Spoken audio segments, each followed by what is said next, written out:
He was just a teenager sitting quietly, trusting that the adults around him were there to protect, not to harm. But in one chilling moment, that trust was shattered. A single reckless action by someone in power nearly cost him his life. And the worst part? It wasn't an accident. It was a choice. His father's heart sank when he realized what had been done, but what he did next would make sure she never walked away unchecked. How far would you go to protect your child when the system looks the other way? For Marcus Walker, life was simple in the ways a father hopes it can be. He worked long hours, provided for his family, and found his deepest joy in being present for his teenage son, Jordan.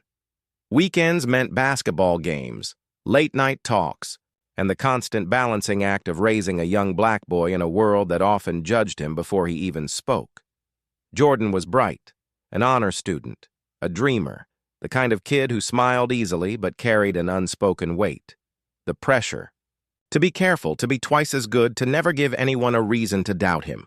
His dad reminded him often that his life, though full of promise, could shift in an instant if the wrong person decided his existence was a threat. On that day, Jordan wasn't causing trouble, wasn't breaking rules. He was just a teenager, excited for where life might take him. Marcus was proud, watching his son step into young adulthood with confidence, unaware that this routine moment would soon spiral into something darker. Because prejudice doesn't announce itself. It creeps in during the everyday, the times you least expect it. And that afternoon, inside what should have been a safe environment, one decision by someone who held authority would cross a line no parent can ever ignore. Marcus didn't know it yet, but by nightfall he would be forced into a choice no father imagines, staying silent or standing up and making sure accountability could not be escaped. The cabin buzzed with the usual rhythms of flight, passengers settling in, flight attendants moving through the aisles, trays clicking into place. Jordan had secured his seat next to the window, headphones dangling around his neck, eyes on the clouds forming outside. For him, this was routine, a slice of normalcy. But for Marcus, every trip held an edge of worry, a father's instinct sharpened by the knowledge that his son's skin color made him a target, even in spaces where safety should be guaranteed. It happened quietly at first, a subtle glance, a change in tone. The white flight attendant moved down the aisle smoothly, her hands steady as she passed out meals and checked seatbelts. But when she arrived at Jordan's row, her demeanor shifted. The warmth in her face flickered into suspicion. Her voice clipped and sharp as she leaned in closer. She claimed something was wrong with his equipment, gesturing at the small medical device Jordan carried with him, necessary for his health, a lifeline he depended on. Without hesitation, she reached toward it, her movements brisk, dismissive, as if she knew better than both Jordan and his father. In seconds, her hand was on it, tugging, pulling, her careless action triggering alarms in Marcus's mind. He froze, his stomach plunging as he realized she wasn't simply interfering. She was endangering his child's life. The hum of the plane seemed to vanish, replaced with the pounding of Marcus's heartbeat. Jordan's eyes widened, panic flashing across his face. This wasn't protocol. This wasn't about safety. This was about authority being used recklessly, an assumption that Jordan didn't deserve the respect of explanation, that his life-saving device was just another inconvenience in her cabin routine. Other passengers saw it too. A few looked away quickly, choosing silence over involvement, but some whispered, their eyes darting nervously between the father and son as the situation escalated. Marcus's fists clenched against the armrest. He knew the danger wasn't only in what she was doing, it was in what might happen if he reacted. Anger, too sharp, too sudden, would play into every harmful stereotype he spent his life defying.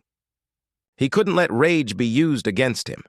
But what was a father supposed to do when his child's safety hung in the balance? The flight attendant's expression was cold, dismissive, as if Jordan's fear was irrelevant. She spoke confidently to another crew member, already shaping a narrative in her tone, a narrative that painted her as the authority and Jordan as the problem. Marcus recognized that look. It was the look of someone convinced they could strip dignity, even humanity, without consequence. The seconds stretched like hours. Marcus reached to steady his son's trembling hand. His calm face belied the storm inside him, but behind that restraint, a decision was forming. Silence was no longer an option. This wasn't a misunderstanding to be smoothed over with polite words. This was a danger, a deliberate crossing of a line no father could ever accept. And while the passengers watched, some uneasy, others recording on their phones, Marcus realized exactly what had to happen. She wanted obedience. She wanted him to shrink back into silence, but he was not about to let his son's life be treated as expendable. The moment had tilted into something irreversible. By the time this plane touched down, the flight attendant would regret the choice she made, and Marcus would make sure she never walked away from what she had done. The cabin, once filled with quiet chatter and the muted hum of engines, now seemed suffocating. Marcus's eyes were locked on the flight attendant's hand, still dangerously close to the medical device that kept his son safe. Jordan's breaths had grown shallow, uneven, the panic written clear across his young face. Every parent's greatest fear coursed through Marcus like ice, the possibility of watching helplessly as his child's life slipped through his fingers, all because someone in power decided she could. The flight attendant's tone grew sharper, louder, as if volume could disguise recklessness as authority. Her words, calm on the surface, dripped with disdain, portraying Jordan as non-compliant, when all he had done was protect the lifeline keeping him alive. She expected deference, demanded silence, but instead, dozens of phones were now held. High, recording, documenting, refusing to let the incident vanish into shadows. Marcus stood. His veins burned, but his voice stayed quiet, firm, unshakable. He wasn't pleading anymore. He wasn't asking for reason. Every muscle in his body was coiled not in fear, but in resolve. It was the moment when patience gave way to action, when a father confronting injustice shifted from defense to offense. The flight attendant faltered for just a second under his gaze, and in that pause, the power dynamic changed. Marcus wasn't just a father, he became a force standing in the gap between his son and danger. Crew members moved in, the tension boiling to its peak, but the weight in Marcus's eyes made one truth undeniable. This would not be buried. Not this time. Not his son. And with passengers watching, cameras rolling, reputation and career on, the flight attendant suddenly realized she was no longer in control of this story. Because Marcus had made a choice, and this time she would not walk away untouched. By the time the plane landed, the tension in the cabin was no longer invisible. What began as one woman's reckless arrogance had unraveled into a viral storm. Passengers who had recorded the moment uploaded it before their luggage reached the carousel. Within hours, the footage spread. Headlines, hashtags, outrage. The world now saw what so many had been forced to live silently. A black teenager's life brought to the brink not by accident, but by dismissal, by prejudice, by someone who thought she could act without consequence. For Marcus, there was no satisfaction in watching her escorted away by federal authorities at the gate. This wasn't a victory. It was a necessary reminder that his son's life should never have been placed in danger in the first place. Jordan sat beside him, shaken but alive, carrying a new understanding of what it meant to grow up in a world that treats your skin as suspicion, even when you've done nothing wrong. And that's the deeper tragedy, that this wasn't an isolated event. The names change, the settings shift, flights, classrooms, sidewalks, stores, but the pattern repeats. Dignity stolen, lives endangered, then brushed aside until someone refuses to stay silent. Marcus made sure his son's story wouldn't disappear.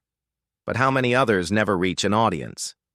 How many fathers are forced to carry their anger in silence, their children's pain dismissed as exaggeration or misunderstanding?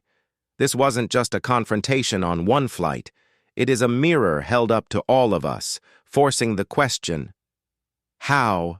Many more lives have to teeter on the edge before we demand something different. Because silence protects the system. Outrage creates change. So will we look away or finally decide that enough is enough?